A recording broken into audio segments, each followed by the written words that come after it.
LLMs are not retrieval systems, or information retrieval. Google wants to know that you're a legitimate source on this subject, that you're a trustworthy business, and users want to know that too. If you're only reporting on organic right now, then you're going to be missing a good chunk of the impact that your SEO work is going to be having. It's a lot different to be losing, 20% of your awareness or early user stage traffic compared to that bottom funnel traffic. You just have to build that into every stage of your workflow now, or you're going to be running into problems. Hey, hi everyone. Welcome to your show, Coffee with Experts. This is your host, Ranmay here. And today we have Natasha, who is the Director of Organic Growth at Flywheel Digital with us. Hey, Natasha, how's it going? Good. How about you? All good. Can't really complain. Natasha, before we dive in, why don't you talk us through your journey a bit, how it all started, how did you land up in the SEO landscape, and, a bit about how it has been all these years and what are you looking forward to? So, I think like most people, I ended up in the SEO industry entirely by accident, definitely not planned. Correct. Yeah.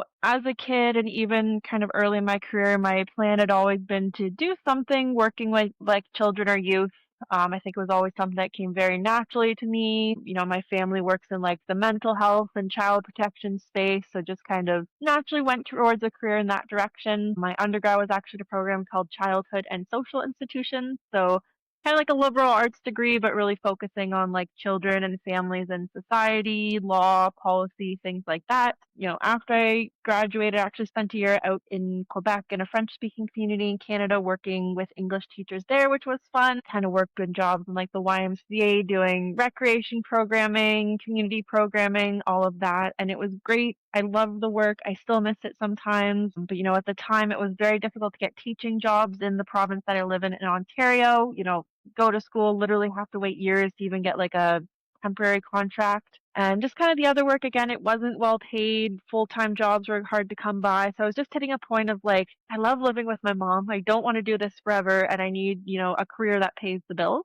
So I'd kind of Mm-hmm. discovered, social media and websites through doing some volunteer work. I was also, one of those cool kids who played with websites and taught themselves HTML when I was like 10 years old. So I dabbled in that area. So I eventually kind of made a jump to go back to school. I went to George Brown College in Toronto to do a postgraduate program in digital media marketing. So just kind of found the career prospects there better. Not that it's all about money, but again, you do got to pay the bills. And when I was there, again, I really enjoyed the SEO course I took there. Again, I had a little bit of a kind of understanding of it through this like Yoast thing that was on some of these websites that I worked on. Mm-hmm. But I did my co-op term working for a small home healthcare agency. I think it was kind of one of those cases of, oh, we just built this website. Let's, hire a student to like do the blogging, get the Facebook profile going. And I think they thought it would be a bit more social media oriented, but with home healthcare, the reality is that doing things like building brand awareness, engagement, all of that. Not to say it doesn't have a role to play, but unless you're one of those really big franchises with a lot of money to spend, you just need to be on Google so someone can find you when they're sitting in a hospital waiting room because their parents in the ER and they need help when they come home because they got to go back to work.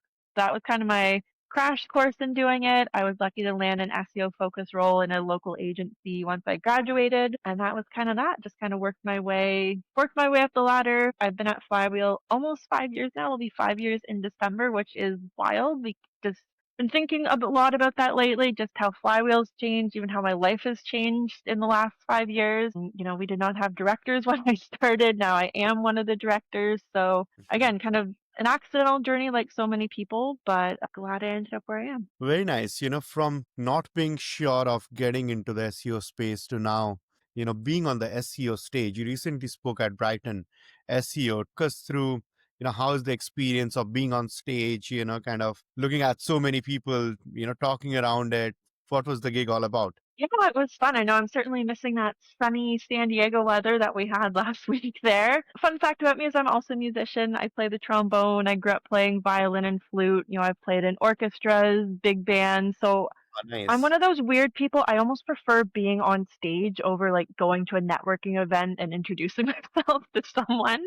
So I think it is something that's kind of just natural for me. I'm not scared of stage lights or anything. I'm used to it. Again, just my teaching background makes doing that pretty natural to me. So I think it's fun. I mean, it is a lot of work, but at the end of the day, it's great to share what you have to say, see all those heads nodding along, hopefully. And yeah, I spoke about a topic, as I literally said in my talk, I'm like, well, no one else is talking about this, so I guess I will, just about the skills you actually need to succeed with AI as it kind of takes over the SEO world. So and sometimes a little nervous getting up there saying things that could maybe ruffle some feathers, but I think it was pretty well received. And I've joked with people that this is the second time Brighton's thrown me in the last slot on day 2 before the keynote, but I think it was actually probably some good thoughts for people to wrap up with, which was nice to kind of give that final message. Very nice. And you did mention about, better reporting being better than better maths, which I also kind of agree with. In an AI dashboard era, so to say, what do you think is, kind of are the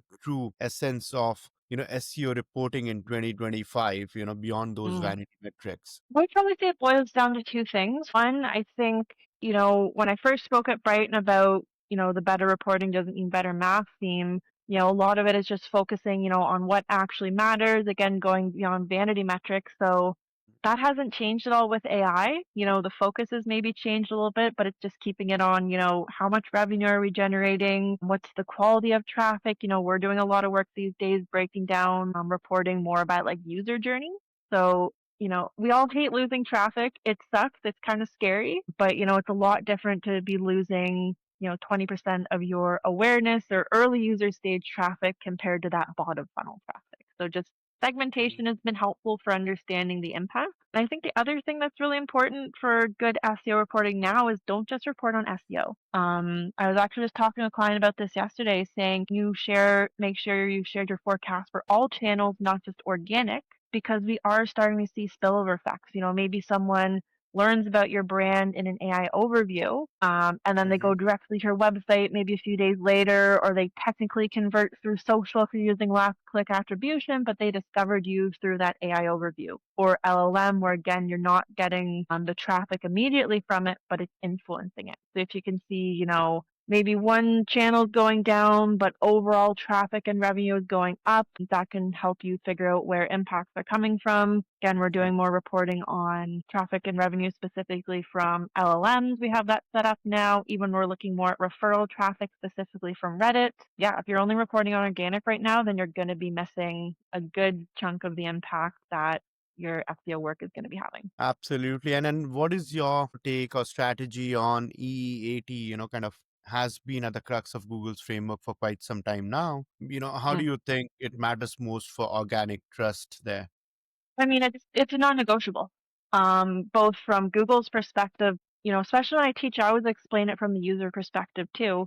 It's, Google wants to know that you're a Mhm. legitimate source on this subject, that you're a trustworthy business, and users want to know that too. Yeah. I always think back to a time a few years ago. I think it was kind of earlier in the days of COVID, spending way more time online, and I Yes. wanted to get in on the blue light glasses trend because I was like, I can't do these headaches anymore. We got to do something about this. And long story short, I ordered from a store that in hindsight, I probably should have done a little more research on.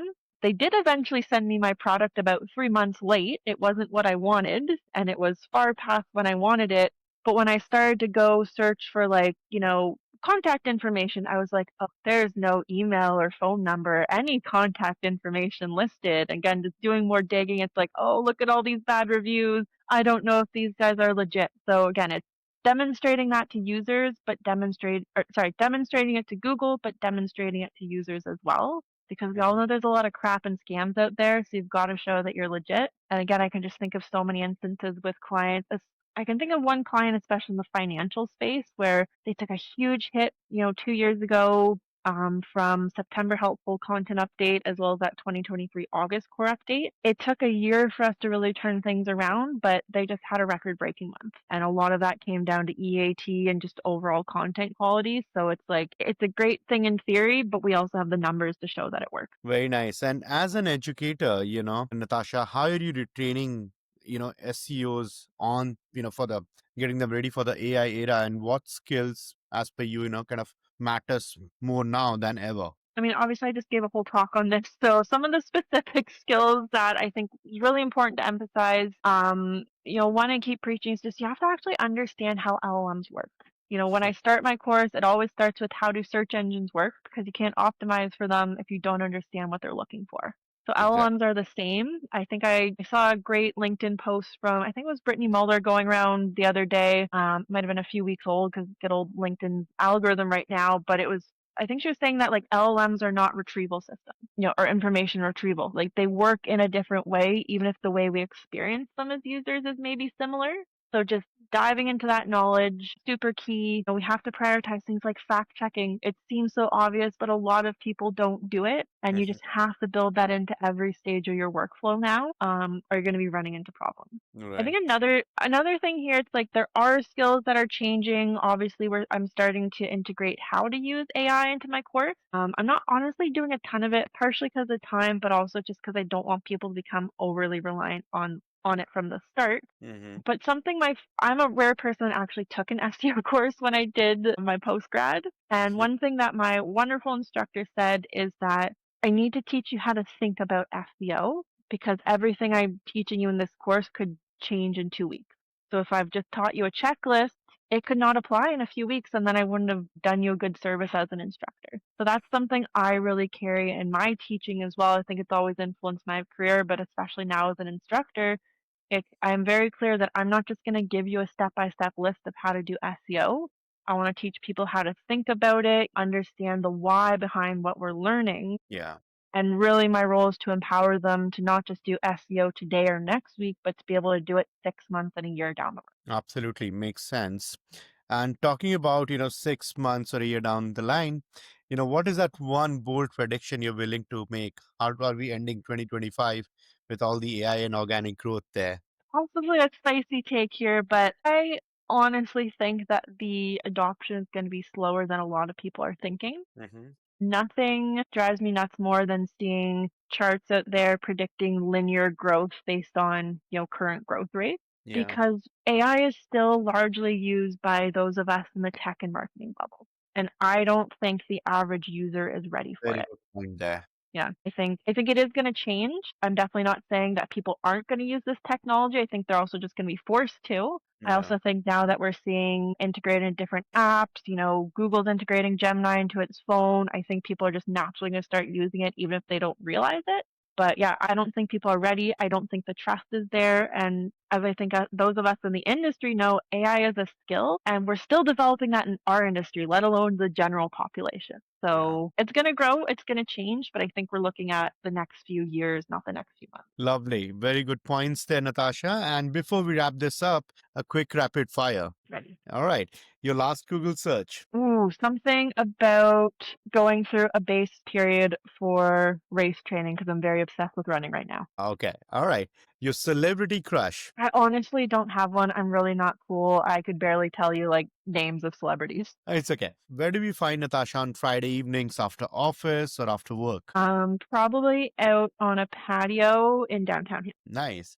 Okay, the last one, you have been a sport, will not grill you any further. What did you do with your first paycheck? First paycheck of your life. First paycheck, I think, put it towards horse show costs back as a teenager. All right. Lovely, Natasha. This was a great conversation and it was a brilliant talk at Brighton SEO. And thank you Thanks, so Wilbur. much for taking out time to do this with us. Really appreciate it. Likewise, this was fun. Thanks.